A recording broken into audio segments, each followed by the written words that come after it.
I think today people worry a lot about the world, about the economy, China economy in the world, but I'm very optimistic. When people start to worry, that is the opportunity is.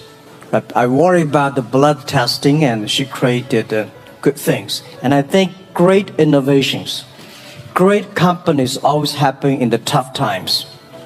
Life's like the music. You have up, you have a down, you have a long, you have a short notes. And I like American movie. Life is like a box of chocolate. You never know what you're gonna get, right? So I'm pretty optimistic. The opportunity in the future for equality is huge, because in the last century, the IT is for big companies. The globalization is for big companies. But now with the technology, we can serve those 80% of the companies that have never been served. We can serve the 80% of the young people that have never been served.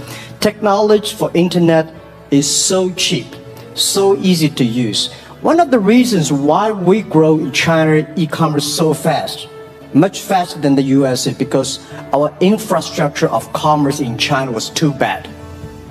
When it is too bad, something happens and goes. Today we are working on the rural areas of China. I can never imagine that China, about 800 million people still live in the rural areas, are farmers. And there are about close to 200 million people. Their income is less than $1 per day.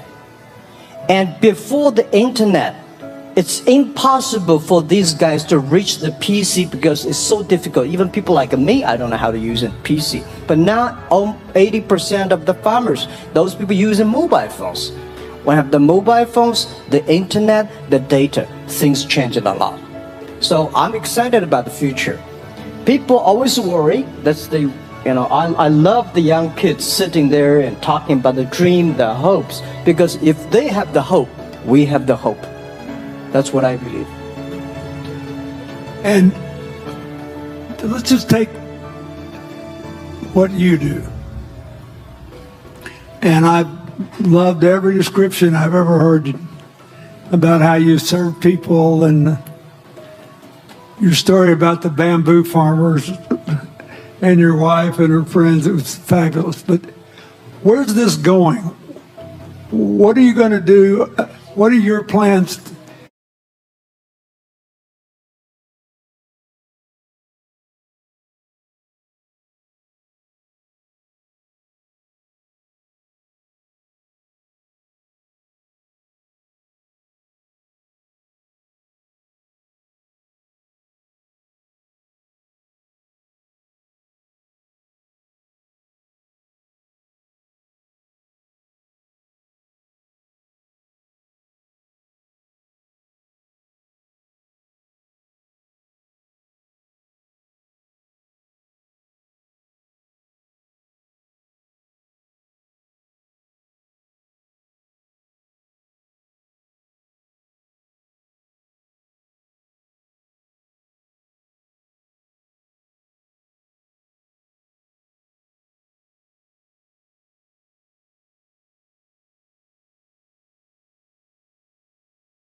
or 2 RMB for each. So the farmers see using internet, they can buy and sell using the mobile phone. That changed their lives. And I think it's exciting.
Domestic consumptions.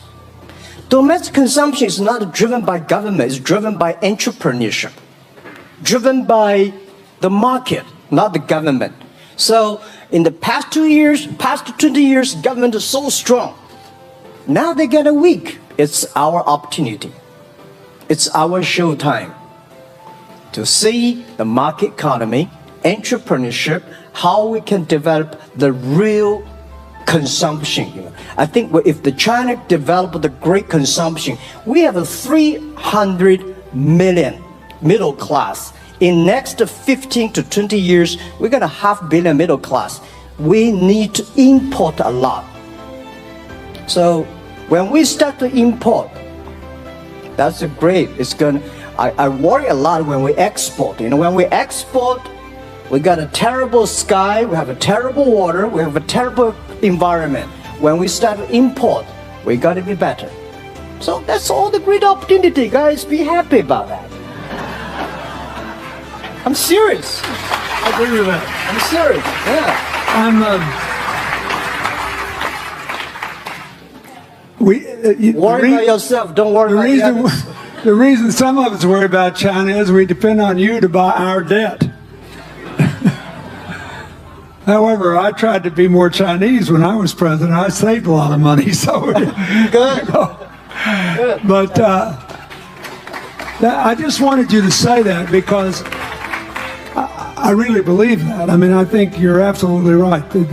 The trend toward greater internal consumption is, I think, will remain unbroken in spite of whatever the difficulties are in the next few months. I think it's important not to overreact. You can't break the trend. You've got to clean up the land from chemical contaminants. You've got to clean up the air. You're going to do it. Yeah. And a lot of Chinese will make a lot of money out of that. There'll be a lot of great new companies, and there'll be opportunities to import from other places. Yeah. So, can you discuss your theory of what you're doing and other things in terms of whether it advances equal opportunity and social solidarity? Tell them what you think's going to happen. And what other kinds of, when your opening remarks, you just said technology is going to be active in this way in other areas of the economy. What do you think the next big opportunities are? But first, tell them just in 2 sentences what you're doing, because Jack and I know, and we haven't been clear enough. Explain it, and explain how you think that advances social solidarity and equality of opportunity. Well, our work is in the belief that access to health information is a basic human right. And that lab information, particularly because lab data drives 70% of clinical decisions, needs to be accessible to people before they're sick. So if you look at the word diagnose in the dictionary today, it says to determine the presence of disease from symptoms, which means by definition, we're determining that people are sick once a disease has already progressed. And our work is in being able to make lab testing accessible to people in time for therapy to be effective, and to do that in a way in which every person, irrespective of their insurance status, irrespective of where they live, can afford the ability to get a test done. So that means, in our case, we've invested the last 12 years in now developing hundreds of tests, many of which are less than $10. So $2 tests in the United States. And I think one of the amazing things about this country is that we have such an incredible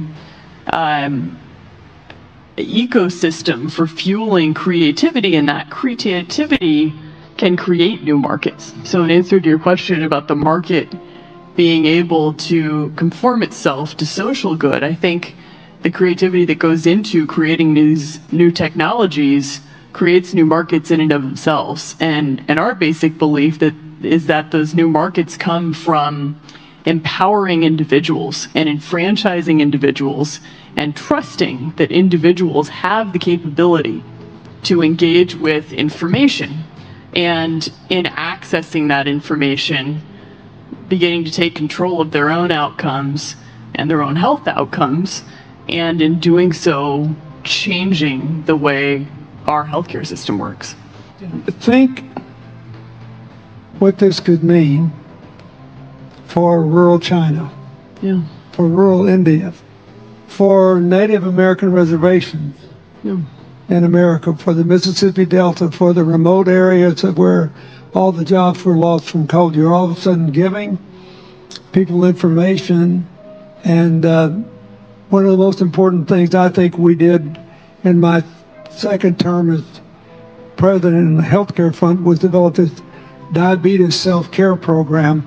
And all of a sudden, Jack's company could be delivering the means to self-care based on your test. I mean, I think that this is a very big deal. We all want to live as long and as well as we can. And Greg Benner was here. We were joking about whether we'd make it to 100. But in the meanwhile, you want to keep people healthy. And if they're sick, you want to intervene early, not late. Yeah. Well, and if you look at, the ability to engage with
And people love that. I mean, this is a great thing. I see that this century we see more and more women leaders, on the state leaders, presidents. In the future, we're going to General Secretary of the United Nations should be a woman leader.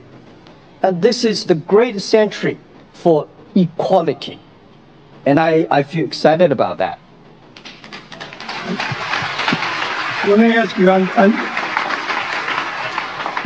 we're almost out of time, but one of the things that we haven't talked enough about here, and not just here, but generally, is whether the leapfrogging we saw with cell phones, which was instrumental in your phenomenal business success and which will make it possible for you at the appropriate time to do what you've done on a global scale, hitherto unimaginable in all of human history for anybody to have any of their own health debit. We've seen examples, but not the kind of dramatic penetration we need with energy and clean energy, and enough in a short enough time to avoid the worst consequences of climate change. So do you believe that, I mean, your country has done more than anybody else to try to put up solar panels, and some of your companies went broke because you overdid it, right? But beforehand, and you got to work out the phase out of the coal, the phase into the sun, and all that. Meanwhile, Africa, which is growing like crazy because of the cell phone in no small measure, and has 6 of the fastest growing countries in the world, still has vast swaths of its land totally dark at night. Do you believe that it's possible for us to scale up with distributed solar power rather than centralized as quick as we did with the cell phone? And if so, and if that were your business, if you had to quit what you're doing today and start there, how would you do it? And how would you do it?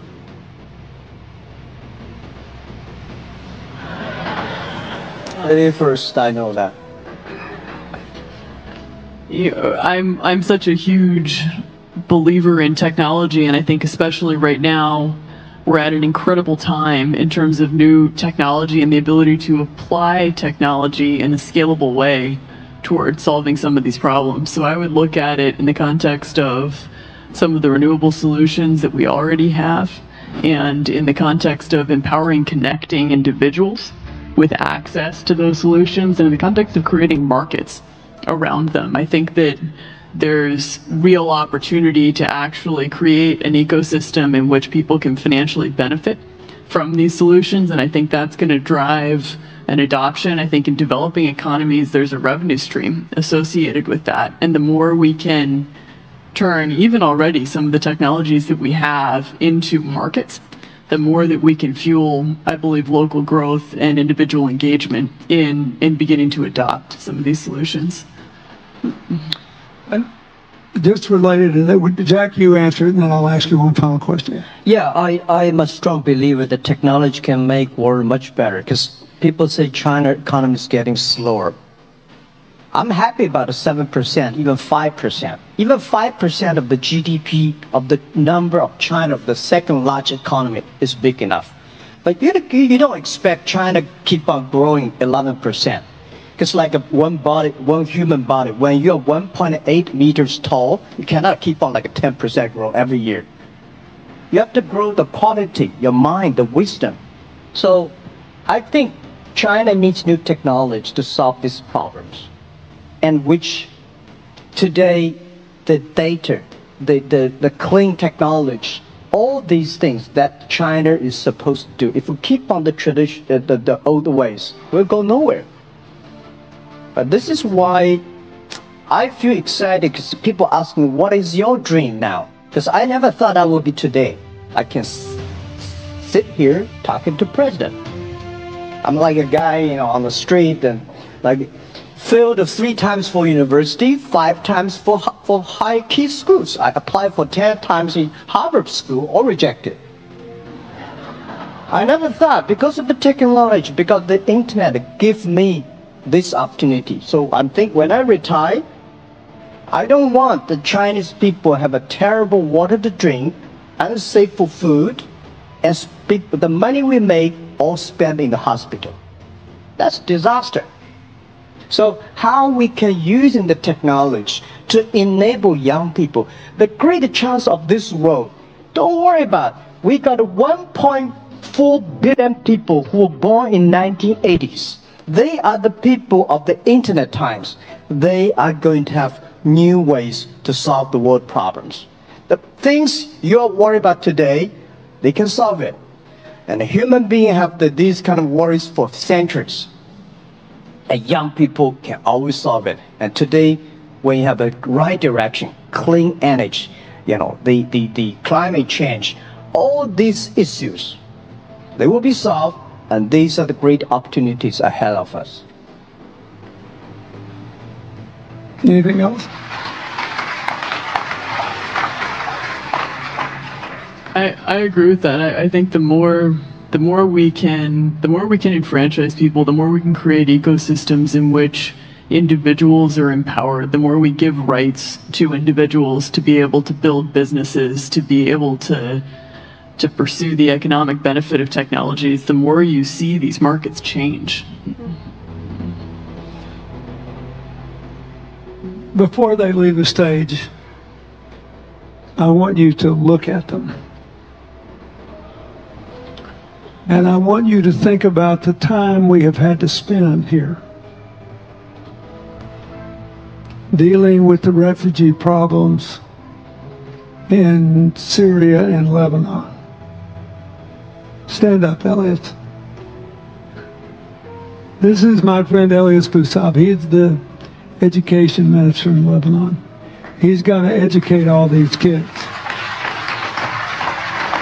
And so he left a miracle that very much reflects the lives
I've never heard him say a resentful thing about anybody.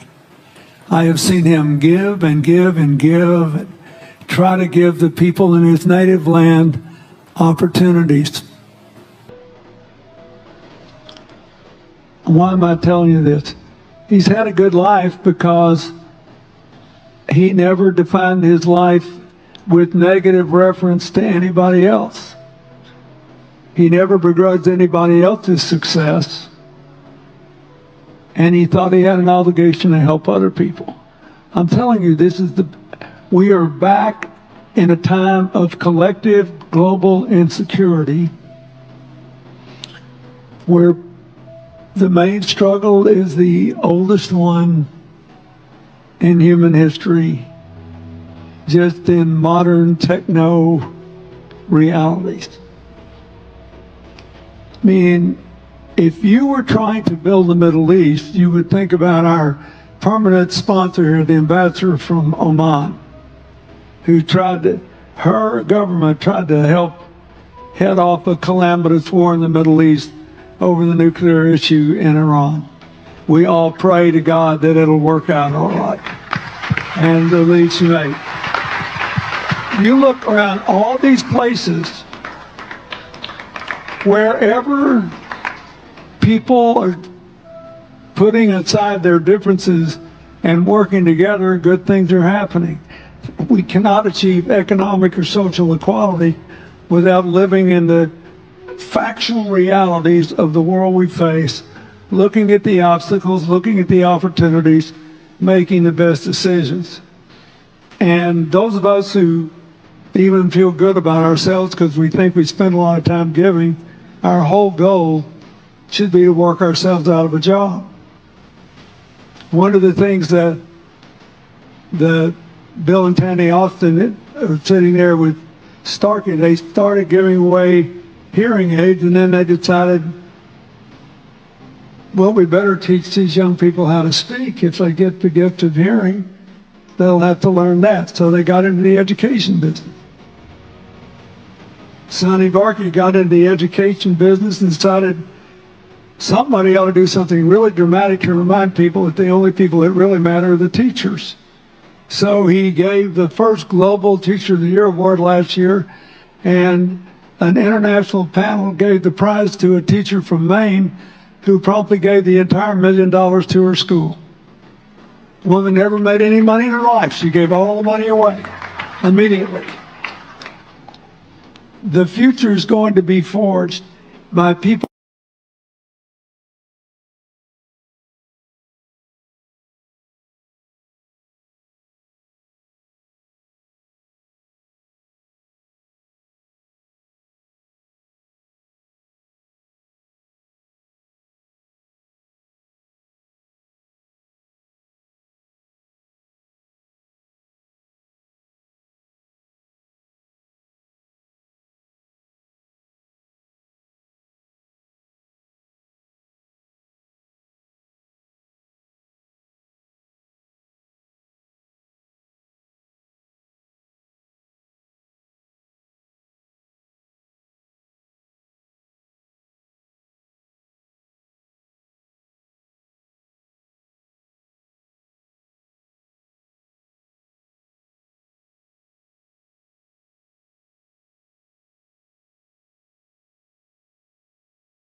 And I think in the last century, which I call the IT time, this century is called the DT time, data technology. IT is to empower yourself, make yourself strong. DT